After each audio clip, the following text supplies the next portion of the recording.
Hi every one, welcome to my channel. இன்னைக்கு நம்ம discuss பண்ண போகிறது பிளாக் செயின்னா என்ன, கிரிப்டோ கரன்சினா என்ன, பிட்காயின்னா என்ன, இதனுடைய ஃபியூச்சர் என்ன, ஏன் இந்த பிட்காயினுடைய ப்ரைஸ் வந்து ரொம்ப அதிகரிச்சிருக்கு, ஸோ இதில் இன்வெஸ்ட் பண்ணலாமா வேண்டாமன்றதை பற்றி நம்ம டிஸ்கஸ் பண்ண போகிறோம். ஒரு சின்னதாக ஒரு ஸ்வாட் அனாலிசிஸ் பண்ண போகிறோம். ஸோ இதனுடைய ஸ்ட்ரென்த் என்ன அப்படின்னு வந்து பார்த்தீங்கன்னா இதனுடைய டெக்னாலஜி. ஸோ பிளாக் செயின் அப்படின்னா என்ன அப்படின்னு வந்து பார்த்தீங்கன்னா இது வந்து பேசிக்காக எப்படி சொல்லணும்னா ஒரு லெட்ஜர் மெயின்டெனன்ஸ் டெக்னாலஜி, அவ்வளோதான். இப்போ வந்து ஃபார் எக்ஸாம்பிள் நான் வந்து ஒரு பிஸ்னஸ் பண்ணுறேன் அப்படின்னா ஒரு நாளைக்கு என்னென்ன டிரான்சாக்ஷன்லாம் நான் என் ஆஃபீஸில் பண்ணுறேனோ அந்த டிரான்சாக்ஷன் எல்லாம் ஒரு இடத்துல நான் ரெக்கார்ட் பண்ணணும்ல. ஒன்று என்னுடைய ரெஜிஸ்டரில் நான் ரெக்கார்ட் பண்ணுவேன், இல்லை என்னுடைய எக்ஸல் ஷீட்டில் ரெக்கார்ட் பண்ணுவேன், இல்லை ஒரு டேலி மாதிரி சாஃப்ட்வேரில் நான் ரெக்கார்ட் பண்ணுவேன். சிமிலர்லி ஒரு பேங்க்ல வந்து பார்த்தீங்கன்னா ஒரு டிரான்சாக்ஷன் நடக்குதுன்னு வச்சுக்கோங்களேன். எனக்கு பேங்க் அக்கௌண்ட்டில் நான் பணம் வச்சிருக்கேன்னா அந்த பணத்தை வந்து நான் போய் டெபாசிட் பண்ணுறேன், அப்புறம் விட்ரா பண்ணுறேன், இல்லை ஒருத்தருக்கு ஃபண்ட் ட்ரான்ஸ்ஃபர் பண்ணுறேன், ஒரு ப்ராடக்ட் ஆன்லைனில் வாங்குறேன் அப்படின்னா இது எல்லாமே டிரான்சாக்ஷன். இந்த டிரான்சாக்ஷன் எல்லாம் வந்து பார்த்தீங்கன்னா ஸ்டோர் பண்ணுற ஒரு டெக்னாலஜி தான் வந்து பிளாக் செயின் டெக்னாலஜி. ஸோ இது நார்மல் டெக்னாலஜிக்கும் இந்த டெக்னாலஜிக்கு என்ன வித்தியாசம் அப்படின்னு நம்ம பார்த்தோம்னா, இப்போ நம்ம வந்து பேங்க்ல நம்மளுடைய டிரான்சாக்ஷன் வந்து சேவ் ஆகுது அப்படின்னா அது வந்து பார்த்தீங்கன்னா உங்களுக்கு ஒரு சிங்கிள் சர்வரில் வந்து டேட்டாலாம் ஸ்டோர் ஆகிருக்கும், அதுக்கு பேக்கப்பும் இருக்கும். பட் இன்கேஸ் அந்த ஒரு சர்வரில் வந்து பார்த்தீங்கன்னா யாராவது ஒருத்தங்க ஹேக் பண்ணிட்டாங்கன்னு வச்சுக்கோங்களேன், என்னுடைய பணத்தை இன்னொருத்தருக்கு டிரான்ஸ்ஃபர் பண்ணிட முடியும், திருடிட முடியும். பட் பிளாக் செயின் எப்படி இயங்குது அப்படின்னு வந்து பார்த்தீங்கன்னா ஒவ்வொரு அக்கௌண்ட் இருக்கும் இல்லையா. ஃபார் எக்ஸாம்பிள் ஐசிஐசிஐ பேங்கோட ஆர்எஸ்புரம் கோயம்புத்தூர் பிரான்ச்சில் வந்து 1000 பேத்துக்கு அக்கௌண்ட் இருக்குன்னா ஒவ்வொருத்தருடைய அக்கௌண்ட்டுமே வந்து சர்வராக பயன்படும். அப்போ ஒவ்வொருத்தருடைய சர்வர்லையுமே இந்த எல்லா டேட்டாவும் வந்து ஸ்டோர் ஆயிருக்கும். அப்போ என்ன ஆகுனா ஒருத்தங்க ஹேக் பண்ணணும்னு நினைச்சா எல்லாத்துடைய அக்கௌண்ட்டையும் வந்து ஹேக் பண்ணணும். அது வந்து ப்ராக்டிகலி இம்பாசிபிள். அதனால வந்து ரொம்ப ஒரு செக்யூரான ஒரு டெக்னாலஜி வந்து இந்த பிளாக் செயின் டெக்னாலஜி. ஸோ இது எப்படி இயங்குது அப்படின்னு வந்து பார்த்தீங்கன்னா இப்போ வந்து ஒரு டிரான்சாக்ஷன் நடக்குதுன்னு வச்சுக்கோங்களேன். ஃபார் எக்ஸாம்பிள் நான் வந்து ஒரு ப்ராடக்ட் வாங்க போகிறேன், ஃபார் எக்ஸாம்பிள் ஒரு லேப்டாப் வாங்க போகிறேன். இப்போ அந்த லேப்டாப்பில் வந்து பார்த்தீங்கன்னா நான் வாங்குறேன் அப்படின்னா அது ஒரு ப்ரைஸ் சொல்கிறாங்க, அந்த ப்ரைஸுக்கு நான் வந்து அக்செப்ட் பண்ணிக்கிறேன். அப்போ என்ன பண்ணுறேன், அவங்ககிட்ட நான் வந்து கூகுள் பே இருக்கான்னு நான் கேட்குறேன். அப்போ என்னோட மொபைல் ஃபோன் எடுக்கிறேன், நான் வந்து ஜஸ்ட் QR கோட் வந்து நான் ஸ்கேன் பண்ணுறேன். ஸ்கேன் பண்ணதுக்கப்புறம் என்ன ஆகுது, என்னுடைய பாஸ்வேர்ட் நான் என்டர் பண்ணுறேன். என்டர் பண்ணோன்னா பேமெண்ட் அவருக்கு போயிடுது. ஸோ இது வெளியிலேருந்து பார்க்கும்போது சிம்பிளான டிரான்சாக்ஷனாக தெரியுது. பட் ஆனால் என்ன நடக்குது அப்படின்னா ஃபர்ஸ்ட் நான் QR கோடை நான் ஸ்கேன் பண்ணுறேன். ஸ்கேன் பண்ணும்போது அந்த வேலட், கூகுள் பே வேலட் வந்து செக் பண்ணும். அந்த யூசர் இருக்காங்க இல்லையா, அந்த QR கோடுக்கு பின்னாடி அக்கௌண்ட் இருக்கா, யாரோட அக்கௌண்ட்டு, அந்த அக்கௌண்ட் ஆக்டிவ்ல இருக்கான்னு வெரிஃபை பண்ணும். ஃபர்ஸ்ட் வெரிஃபை பண்ணதுக்கப்புறம் என்னுடைய அக்கௌண்ட்டில் போய் செக் பண்ணும், என் அக்கௌண்ட்டில் மணி இருக்கா. ஸோ அந்த மணி இருந்ததுன்னா அது அப்ரூவ் ஆகும். அப்ரூவ் ஆனதுக்கப்புறம் அந்த மணி அந்த பர்சனுக்கு டிரான்ஸ்ஃபர் ஆகும். ஸோ இந்த பேக் எண்ட்ல இந்த நடக்கக்கூடிய டிரான்சாக்ஷன் இருக்கு இல்லையா, ஒவ்வொரு டிரான்சாக்ஷனையும் வந்து ஸ்டோர் பண்ணணும், ஒரு சர்வரில் ஸ்டோர் பண்ணணும். இப்போ இந்த பிளாக் செயின்ல எப்படி ஸ்டோர் ஆகும்னு பார்த்தீங்கன்னா அப்ராக்சிமேட்டாக ஒரு 2000 டிரான்சாக்ஷன் சேர்ந்துச்சுன்னா ஒரு பிளாக்காக ஃபார்ம் பண்ணுவாங்க. ஸோ அந்த பிளாக் ஒரு டிரான்சாக்ஷன், அந்த 2000 டிரான்சாக்ஷன் ஒரு பிளாக்ல ஃபார்ம் பண்ணதுக்கு அப்புறமா அடுத்ததான் இன்னொரு பிளாக்ஸ் வந்து ஃபார்ம் ஆகும். இந்த ஒவ்வொரு பிளாக்கும் வந்து பார்த்தீங்கன்னா இன்டர் கனெக்டாக இருக்கும், செயின் மாதிரி கனெக்ட் ஆயிருக்கும் இன்டர்நெட்டில். அப்போ என்ன ஆகும், உங்களுக்கு ஒவ்வொரு பிளாக்குமே வந்து சேவ் ஆயிருக்கும், ஸ்டோர் ஆயிருக்கும். ஸோ எங்கேயும் அழிக்க முடியாது, பட் யாரும் பார்க்க முடியாது. ஃபார் எக்ஸாம்பிள் என்னுடைய அக்கௌண்ட் நான் சொன்னாலே என்னோட அக்கௌண்ட்லேயும் வந்து ஒரு சர்வராக பயன்படும், மற்றவங்களோட டேட்டாவும் என்னோட சர்வரில் ஸ்டோர் ஆயிருக்கும் அப்படின்னா நான் பார்க்க முடியாது. பட் என்னுடைய சர்வரில் வந்து அது ஸ்டோர் ஆயிருக்கும், அவ்வளோதான். இது வந்து இது is called peer to peer நெட்வொர்க்னு சொல்லுவாங்க.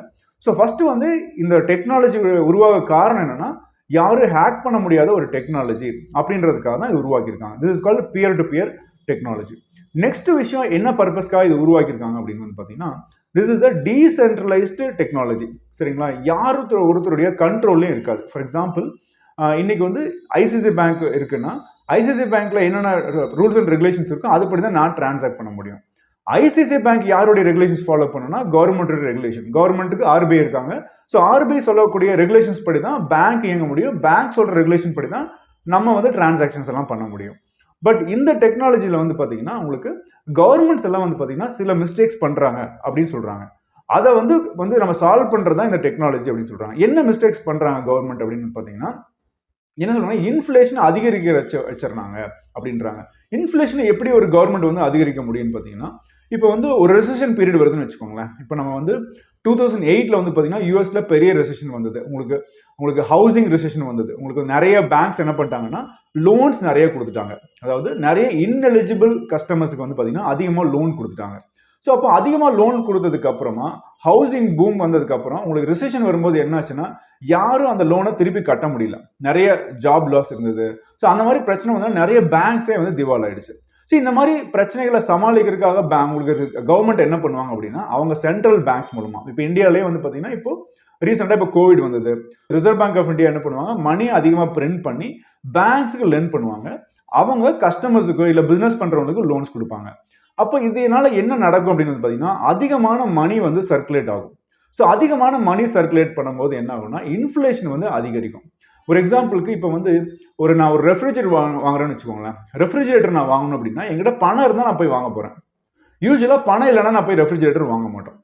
பட் இப்போ பேங்க்ஸ் எல்லாம் என்ன பண்ணுறாங்கன்னா, இன்னைக்கு கன்சியூமர் லோன்ஸ் கொடுக்குறாங்க. இன்னைக்கு கன்சியூமர் லோன் 0% இஎம்ஐல அப்படின்னு கொடுக்குறாங்க. இல்லை இன்னைக்கு கார் லோன்லாம் வந்து பார்த்தீங்கன்னா 6.75% வந்து இந்தியாவில் வந்து லோன் கொடுக்குறாங்க. அப்போ லோவஸ்ட் இன்ட்ரெஸ்ட் ரேட்ல வந்து இன்னைக்கு வந்து நமக்கு லோன்ஸ் கிடைக்கும் போது நமக்கு ஒரு ஆசை வருது. ஸோ இந்த பொருள் நம்ம ஏன் வாங்கக்கூடாது அப்படின்னு நமக்கு ஆசை வருது. நம்மகிட்ட பணம் இல்லைனாலுமே கூட நம்ம ஒரு பொருளை போய் வாங்க போகிறோம். அப்போ அந்த பொருள் வந்து இன்னைக்கு ஆர்டினரி பிரைஸ்ல இருக்குமா? கண்டிப்பாக விலை அதிகமாக கொடுத்து நம்ம வாங்க வேண்டியது இருக்கும். இன்னைக்கு 0% இஎம்ஐல நான் ரெஃப்ரிஜரேட்டர் வாங்க போறேன்னா கூட எனக்கு பார்க்கும்போது வெளியிலேருந்து பார்க்கும்போது ஓகே 0% இஎம்ஐ தானே, நான் 24,000 ஒரே தடவை கட்ட வேண்டியது இல்லைல்ல, அடுத்த 6 மாதம் பிரித்து கட்டிக்கலாம் அப்படின்னு நம்ம நினைக்கிறோம். பட் உண்மையாக வந்து பார்த்தீங்கன்னா 0% இஎம்ஐயா இருக்காது. ஒரு பொருளோட விலை 24,000 ரூபாய் இருக்குன்னா ஆக்சுவல் பிரைஸ் 20,000 தான் இருக்கும். அந்த ப்ராஃபிட் மார்ஜின்லாம் வச்சதுக்கு அப்புறம் அந்த இன்ட்ரெஸ்ட் எல்லாம் கேல்குலேட் பண்ணிட்டு தான் அந்த 24,000 ரூபாய்க்கு வைப்பாங்க. ஸோ அப்போ ப்ரைஸை இன்க்ரீஸ் பண்ணி, அதாவது ப்ரைஸ் இன்க்ரீஸ்னா என்ன, இன்ஃப்ளேஷனை இன்க்ரீஸ் பண்ணி தான் நமக்கு வந்து ஒரு ப்ராடக்ட் வருது. ப்ளஸ் நம்ம அதிகமாக லோன்ஸ் வாங்குறோம். இந்த மாதிரி இன்ஃப்ளேஷன் அதிகரிக்கிறது வந்து மக்களுக்கு நல்லது இல்லை. ஸோ அதிகமான மணியை கவர்மெண்ட்ஸ் பிரிண்ட் பண்ணுறதுனால தான் இந்த இன்ஃப்ளேஷன் அதிகரிக்குது.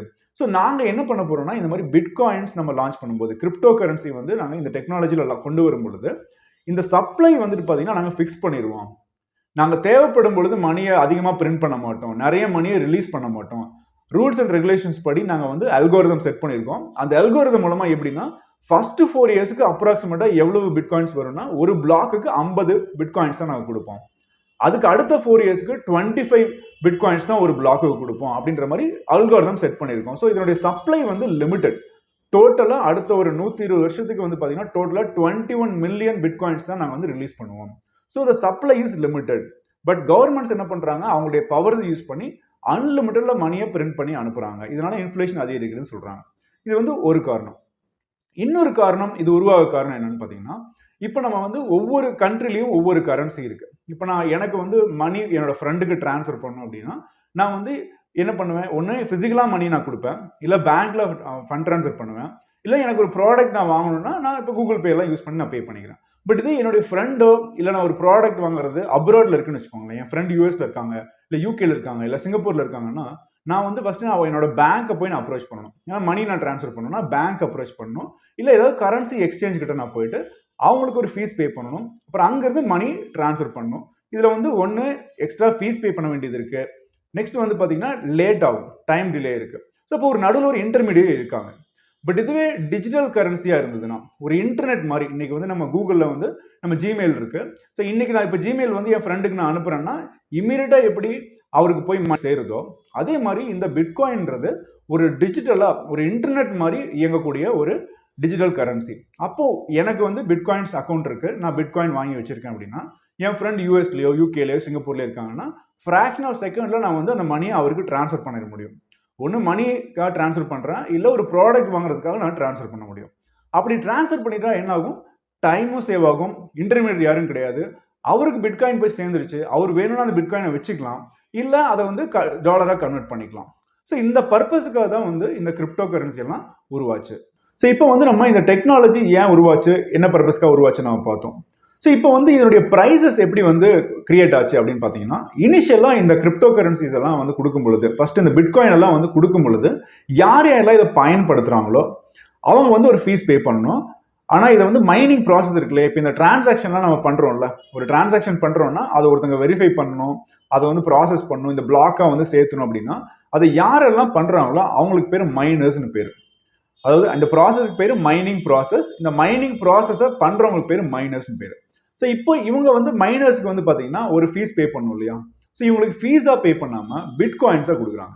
ஸோ ஃபர்ஸ்ட் பிட்காயினாக கொடுக்கும்போது அதனுடைய மதிப்பு எதுவுமே இல்லை, ஜஸ்ட் நம்பர் ஆஃப் பிட்காயின்ஸ் கொடுத்துருவாங்க. ஃபியூச்சரில் இதுக்கு ஒரு வேல்யூ வரும், அந்த வேல்யூ வரும்போது நீங்கள் செல் பண்ணிக்கலாம் இல்லை ஹோல்டு பண்ணிக்கலாம் அப்படின்றதுக்காக தான் ஃபர்ஸ்ட் கிரிப்டோ கரன்சியாக பிட்காயினாக தான் கொடுத்துருக்காங்க.